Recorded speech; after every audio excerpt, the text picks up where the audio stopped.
Zack Snyder is undeniably one of the most recognizable and polarizing directors in modern cinema.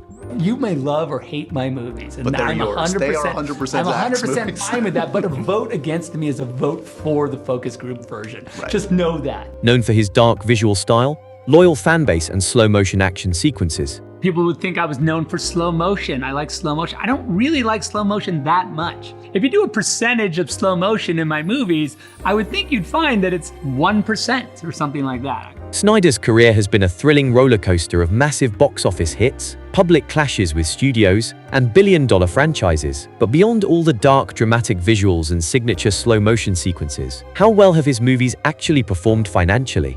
In this video, we'll be breaking down the budget and box office revenue of every Zack Snyder movie, exploring whether his gritty, dark cinematic style translated into major commercial success or costly box office disasters.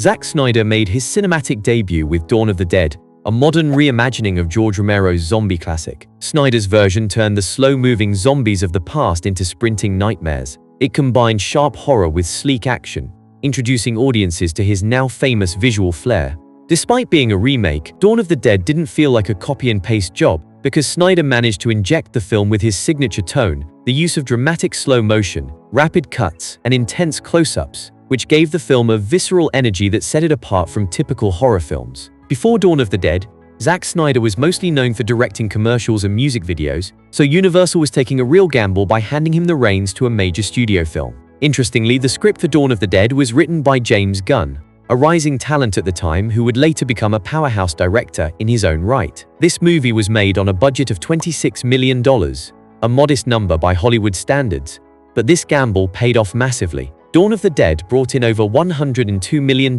worldwide, more than quadrupling its budget. This was a very strong commercial debut that proved Snyder could turn low to mid-budget material into a box office success. It currently holds a 77% critic rating, with many praising its relentless pace and Snyder's stylish direction. Although a few fans of the original movie questioned the studio's decision to make a remake of their beloved film, most people agreed that Snyder brought fresh energy and life into his version of the story. This was a profitable breakout hit that kick-started Zack Snyder's directing career and proved that he could handle both large-scale chaos and intimate horror, all on a relatively tight budget. The movie contains more gore, a little more character. The reason why we had to take some of these scenes out originally was because, for instance, the scenes with the extra zombie scenes or the extra gore scenes, they might have been a little bit too much for the MPAA, and not that those rules are important, because they are, as you know, but in this world, the unrated world, we can do whatever we want, so, hopefully you'll enjoy that. After this unprecedented success, Snyder would go on to make one of the most defining movies of his career, a film that would turn him into a global household name. 300 tells the mythologized story of King Leonidas and his Spartan warriors, who held off a massive Persian army at the Battle of Thermopylae. Faced with overwhelming odds, Leonidas and his men held the line at the narrow pass, determined to fight not only for victory but for honor, defiance, and legacy. But this isn't just another random war film with a bunch of half-naked chaps wearing Speedo trunks playing sword fight with each other. It's a thrilling war mythology in motion, based off a graphic novel by Frank Miller. What happened was one of the producers, Gianni Nunari, we were in his office talking about what movies would be cool, and he had a copy of the graphic novel on his desk. And I said, "You want to know what would be a cool movie? 300 would be a cool movie." And he went and actually called Frank Miller, and he set up a meeting between Frank and I, and then after that we got to write. So it was kind of a surprise and kind of frightening, actually, in a lot of ways. Snyder's version transforms the true historical event into a stylized fever dream of loyalty, sacrifice, and unshakable courage. Every frame is drenched in bronze and blood, as the Spartans fight with brutal elegance against wave after wave of Persian bad guys, refusing to kneel no matter the cost. Snyder shot most of the film on a soundstage using green screens, with digital backdrops added in post. This gave the movie a surreal, hyper-stylized look, something audiences had never really seen before in a mainstream film. At its core, 300 is a story of resistance, a defiant last stand that shows the power of solidarity and courage. Snyder doesn't just tell that story, he amplifies it, turning a historical legend into a cinematic battle cry. The cast was mostly unknown at the time, including Gerard Butler in the lead role, and the visual effects were handled by the same team Snyder worked with on his debut. The studio wasn't quite sure if audiences would embrace such a stylized movie, but Snyder's artistic vision managed to pay off once again. Despite being a grand, epic spectacle filled with massive armies, towering war beasts, and sweeping battle scenes, 300 wasn't a traditional big-budget production. In fact, the film was made on a relatively modest budget of $65 million. Considering its ambitious scale and visual effects, this was a relatively contained budget, which brought back massive returns. The film grossed a staggering $456 million worldwide, over 7 times its $65 million budget, proving Snyder's Spartan saga had global appeal. Merchandising, DVDs, and cultural impact extended its profitability even further, cementing it as one of the most unexpected financial triumphs of the 2000s. This wasn't just a win, it was a crowning moment. Snyder had gone from a director known for a single horror remake to the man behind one of the most talked about blockbusters of the decade. Despite its unprecedented commercial success, 300 received mixed reviews with a 61% critic rating. While many fans praised the film's groundbreaking visual style and its faithful graphic novel-inspired aesthetic, others criticized it for prioritizing style over substance. Some fans also took issue with the film's historical liberties and portrayal of Persians. Still, despite the critical divide, 300 became a cultural phenomenon,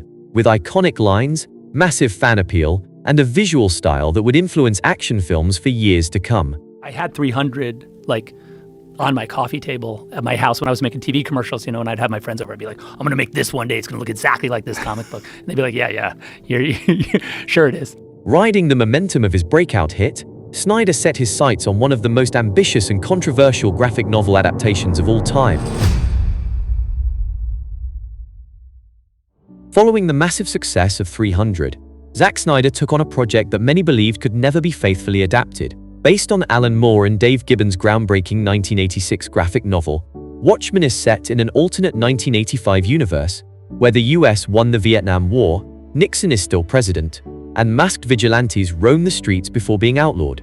Watchmen was a bold, deconstructive take on superheroes, one that explored themes of power, morality, and existential dread in an alternate history. Snyder aimed to stay loyal to the source material, using its iconic visuals and panel-by-panel storytelling as a blueprint for the film's ambitious design. The movie had a budget of $130 million, making it Snyder's most expensive project at the time.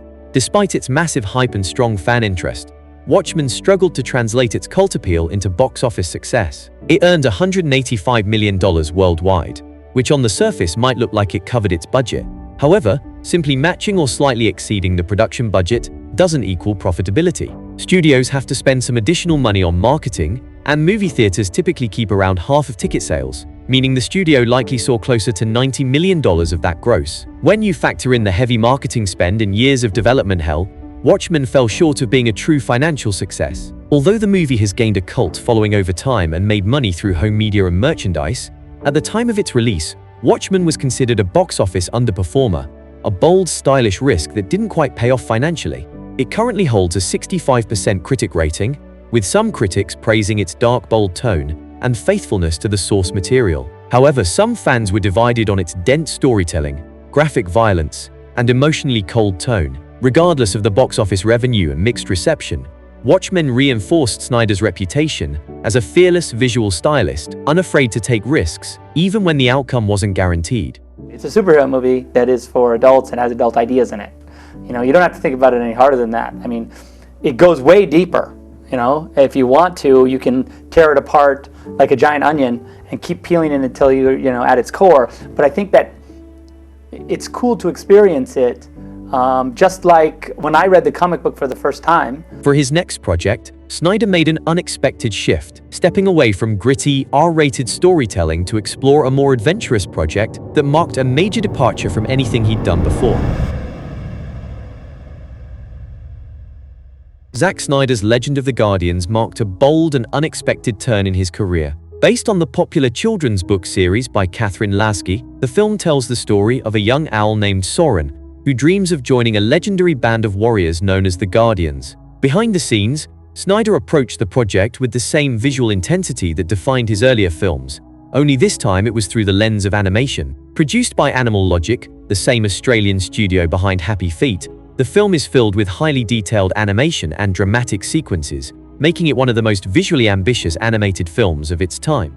Here's the company Animal Logic, here's me. They have amazing, talented animators who are geniuses at what they do, and I just know how to make a live-action movie, but don't know anything about animation. So we meet in the room, and I said to them, like, listen, here's the thing. I'll show you how I make a movie, you show me how to make an animated movie, and maybe we can meet in the middle. And I think that in some ways that's why the movie sort of looks and feels the way it does, is because I really would just sort of go like, okay, if this was a live-action movie, this is how I would do it. Despite being marketed as a family film, Legend of the Guardians touches on surprisingly heavy themes, from war and propaganda to loyalty, freedom, and personal destiny. Snyder injected a sense of grandeur and mythology into the story, giving it a darker and more mature tone than most kids' movies. The film had a production budget of around $80 million, with Warner Bros. Banking on its appeal to both kids and fantasy lovers. However, despite its ambitious scope and impressive animation, Legend of the Guardians brought in $140 million worldwide, which was underwhelming considering its marketing and international distribution costs. It wasn't a major flop, but it certainly wasn't a breakout hit either.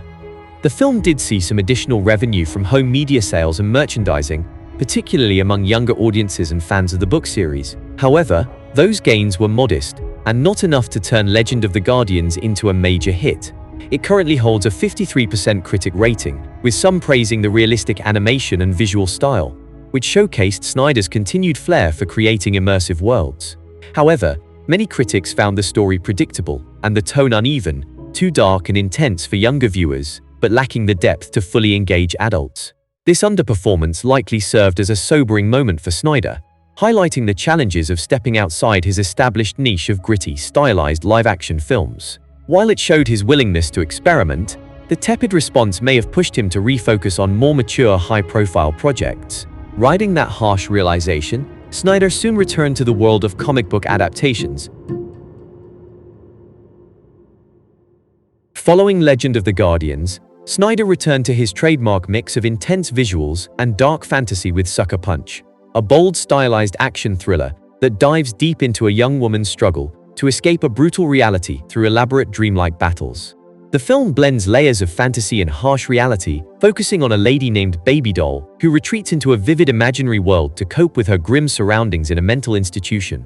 The initial inspiration came from, I'd written this little story, and in it there was a sequence where a girl was forced to dance, and they play some music for her, and she closes her eyes and goes on an adventure in her mind, and when the music ended, the sequence ended. And I thought, oh, that's kind of cool. And so that was the thing that we sort of used as the spine of the movie, is this kind of way of getting in and out of these fantasy worlds was this sort of musical bridge. Each fantastical sequence is filled with high-octane action, from samurai fights to futuristic war zones, all reflecting her fight for freedom. Sucker Punch was Zack Snyder's first film based on an original idea, a story he co-wrote with Steve Shibuya.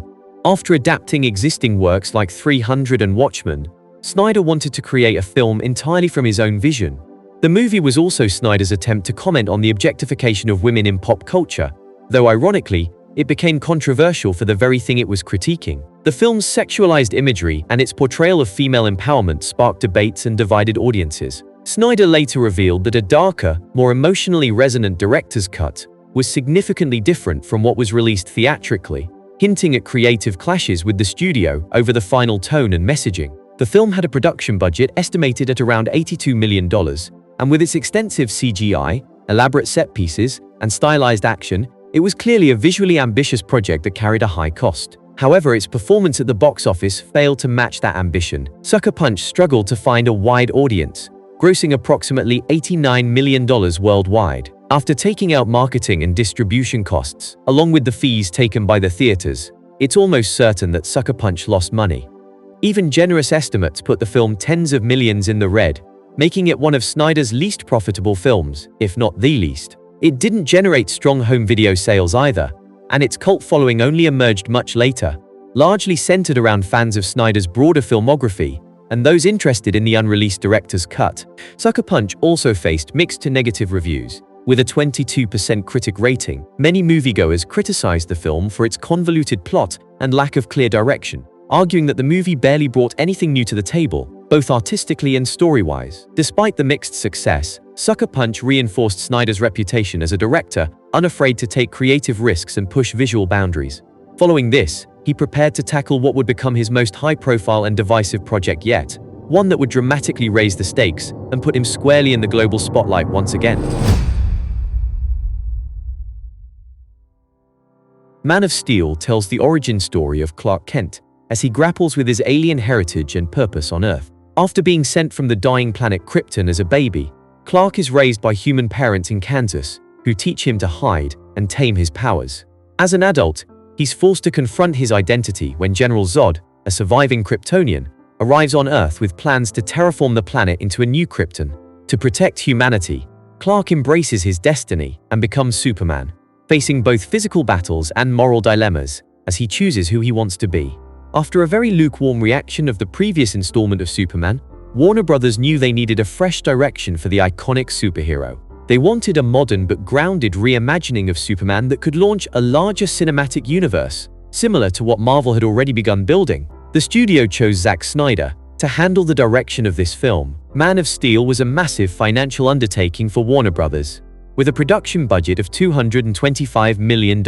However, the real costs didn't stop there. The studio also poured an estimated $150 million into global marketing and promotion, which included everything from TV spots and theatrical trailers to extensive brand partnerships with companies like Gillette, Nokia, and Chrysler. At the box office, Man of Steel brought in $668 million worldwide, marking it as one of the highest-grossing Superman films ever and a solid global hit.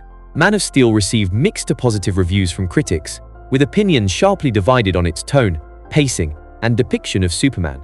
I think everyone has sort of their own personal relationship with Superman, honestly. I really was an adoption story, a father-son story, a story of how, unconditional love of a parent, it can be one of the most powerful things, more powerful than a Superman if harnessed correctly. The film holds a 57% critic rating, with many critics praising the film's visual ambition and scale, especially Zack Snyder's bold reimagining of Superman's origin. The action sequences, especially the final battle in Metropolis, were lauded for their intensity and spectacle. While it didn't win over every critic, it succeeded in leaving a strong impression and set the stage for the next chapter in the DC universe. Batman vs. Superman picks up after the events of Man of Steel. Bruce Wayne, having witnessed the destruction caused by Superman's battle with Zod, grows increasingly wary of his unchecked power. Convinced that Superman could one day become a threat to humanity, Batman decides he must stop him. Meanwhile, Superman struggles with public opinion and moral dilemmas after his controversial actions, while Lex Luthor stirs chaos behind the scenes, manipulating both heroes. Their ideological clash eventually leads to an epic showdown, but once Batman learns that him and Clark's mother both have the same name, all is suddenly forgiven and the two ultimately unite alongside Wonder Woman to stop the destruction set off by Doomsday, a monster created by Lex Luthor. This superhero team-up was meant to subtly set up the birth of the Justice League, just the same way Marvel had done with Avengers. What started as a Batman vs. Superman film quickly evolved into a launchpad for the Justice League. The studio wanted to catch up with Marvel's cinematic universe, so Snyder was tasked with weaving in Lex Luthor, Wonder Woman, Doomsday, all in one film. Behind the scenes, it became clear this was not just a film, but a corporate pivot point, the linchpin for Warner Brothers to build the DCEU, so the pressure was extremely immense. Snyder had creative control, but he also had to juggle fan expectations, studio mandates, and the impossible task of doing in one movie what Marvel had taken years to build. The movie had a production budget of $250 million. The studio's investment was a bold gamble. It was launching DC's two most iconic heroes together for the first time on the big screen, with the added pressure of setting up future Justice League characters. So naturally, expectations were sky high. The film went on to gross $873 million worldwide, which by blockbuster standards are very strong numbers, especially for a film that was widely criticized. However, many industry analysts estimate the film would have needed to hit at least $1 billion to be considered a true financial success given its scale and importance to DC's long-term strategy. In short, Batman vs. Superman was financially profitable, but underwhelming in relation to the expectations placed on it. It didn't flop, but it didn't dominate either. It earned a respectable return, but fell short of the massive box office expectations that come with featuring the two most iconic superheroes in cinematic history. It currently holds a 28% critic rating, with many critics calling it visually impressive but narratively muddled. The truth is, this movie has a lot of character in it, and maybe a lot more than people would think, and I think that's the cool thing about it. We took our time to get it to make sure that you understood the conflict between these two. The general consensus agreed that while Zack Snyder delivered on spectacle, the story was weighed down by an overly grim tone, convoluted plotlines, and a lack of emotional resonance. Critics often describe the film as joyless, bloated, and too self-serious for a superhero film meant to launch a shared cinematic universe. That financial gray area, combined with the polarizing critical response, left Warner Bros. Extremely anxious about the direction of the franchise moving forward. This tension between Snyder and the studio would unfortunately spill over into the drama behind Justice League. Zack Snyder was originally set to direct Justice League, but during post-production in 2017, he stepped down after the tragic death of his daughter, Autumn Snyder. I lost my daughter to suicide during that time, and I really did try and stick it out as best I could, but in the end, my family and everything that was going on was too much. It's widely understood that there were already creative tensions between Snyder and Warner Bros. Over the film's tone and direction. Following the deeply polarizing reception of Batman vs. Superman, Warner Bros. Was eager to pivot the tone of DC's extended universe. The studio brought in Joss Whedon, the director behind Avengers, to finish the movie. Whedon reshot and heavily edited the film, ultimately releasing a shorter, less coherent version of the film that left both critics and fans disappointed. This led to a massive fan campaign to release Snyder's original cut. Fueled by a passionate fanbase and a relentless online campaign under the hashtag #ReleaseTheSnyderCut, Warner Bros. Eventually gave Snyder the green light and a budget of $70 million to complete his original vision. What emerged was a 4-hour epic released exclusively on HBO Max.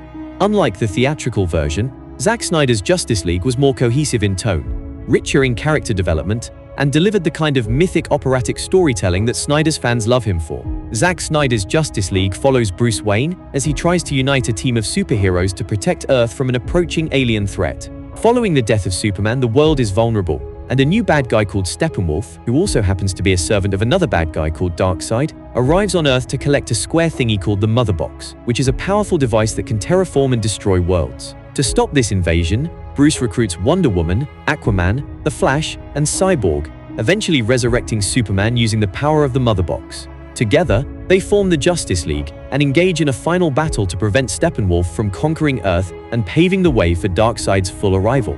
However, despite all the buzz and fan excitement, this version wasn't released theatrically, meaning it generated no direct box office revenue.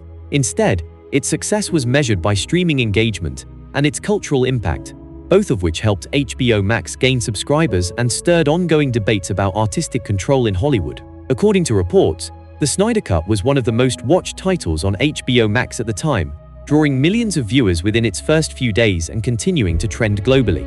The film currently holds a 71% critic rating, with critics and fans praising its improved storytelling, deeper character arcs, and grander sense of scale. Critics also highlighted how the 4-hour runtime allowed the story to breathe and gave emotional weight to previously underdeveloped characters, especially Cyborg, who became the emotional core of the film.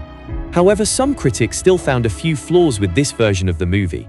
A few considered the film too long and self-indulgent, and noted that Snyder's signature slow motion and stylized violence might not appeal to everyone. Still, for a director's cut that emerged from fan demand and studio resistance, it was widely viewed as a triumphant return for Snyder and a vindication of his original vision. Truth is that the fans themselves are the ones that were responsible with the intense groundswell. I'd gotten a call from the studio when I think the pressure from the fans was at its highest point. Was like, what would it take to do a director's cut of Justice League? Zack Snyder's cut of Justice League marked both a redemption arc and a final chapter for his era of superhero storytelling on the big screen. After years of studio clashes and fan-driven campaigns, Snyder made a bold shift, moving away from the traditional box office entirely. His next 3 films, Army of the Dead and the 2-part space epic Rebel Moon, were released exclusively on Netflix, meaning there are no official box office numbers to analyze. However, these streaming projects show that Snyder's influence remains just as strong in the digital age. Looking back at his theatrical run, Snyder's box office career has been one epic rollercoaster ride. Even though a few of his films were not financial home runs, Snyder has managed to carve out a distinct lane for himself in Hollywood, a gritty, dark style and tone, which also happens to be unapologetically ambitious. Whether you love his work or can't get behind the slow-mo action and mythic themes, one thing is undeniable. Zack Snyder has left a permanent mark on modern blockbuster filmmaking. His films may divide critics, but his impact unites a fan base that's as passionate as any in cinema history.